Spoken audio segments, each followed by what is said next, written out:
En die Gees en die bruid sê kom, en laat elkeen wat luister, sê kom, en laat elkeen wat dors het, kom.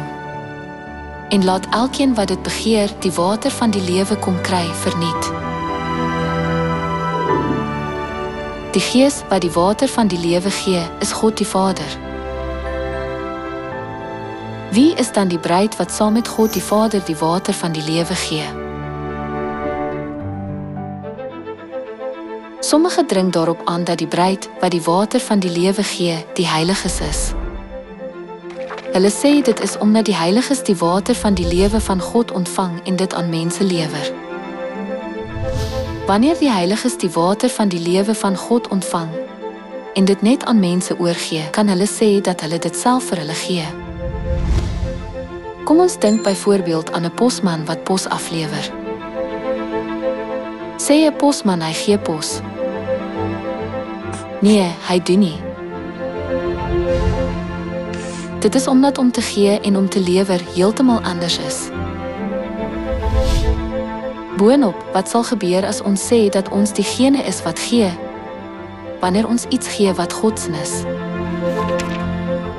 Moet ons uit hierdie rots vir hele water laat kom? Moses het dit gesê asof hy die een was wat water uit die rots uitgebring het. Gevolglik kon hy nie Kanaan binnegaan nie. Net so as die Heilige sê dat hulle die water van die lewe gee wanneer hulle dit net lewer, wat sal met hulle gebeur? Hulle sal nooit die hemelse Kanaan binnegaan nie.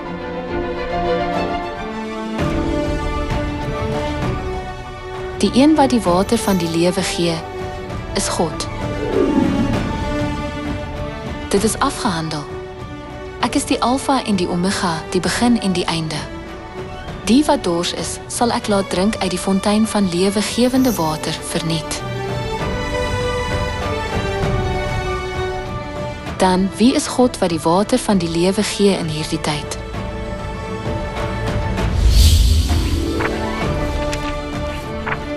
En die Gees en die bruid sê kom, en laat elkeen wat luister, sê kom, en laat elkeen wat dors het, kom. En laat elkeen wat dit begeer, die water van die lewe kom kry, verniet.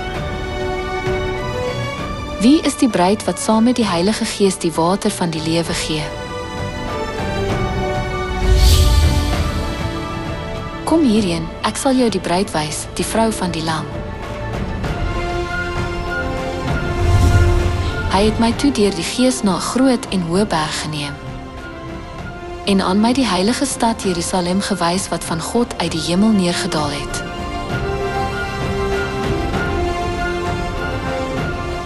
Die bruid, die vrou van die Lam, is hemelse Jerusalem.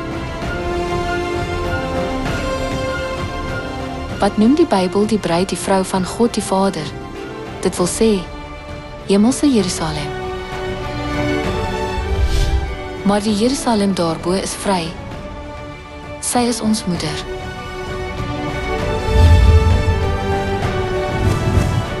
Die bruid, die vrou van God die Vader, is moeder van die kinders wat gered is.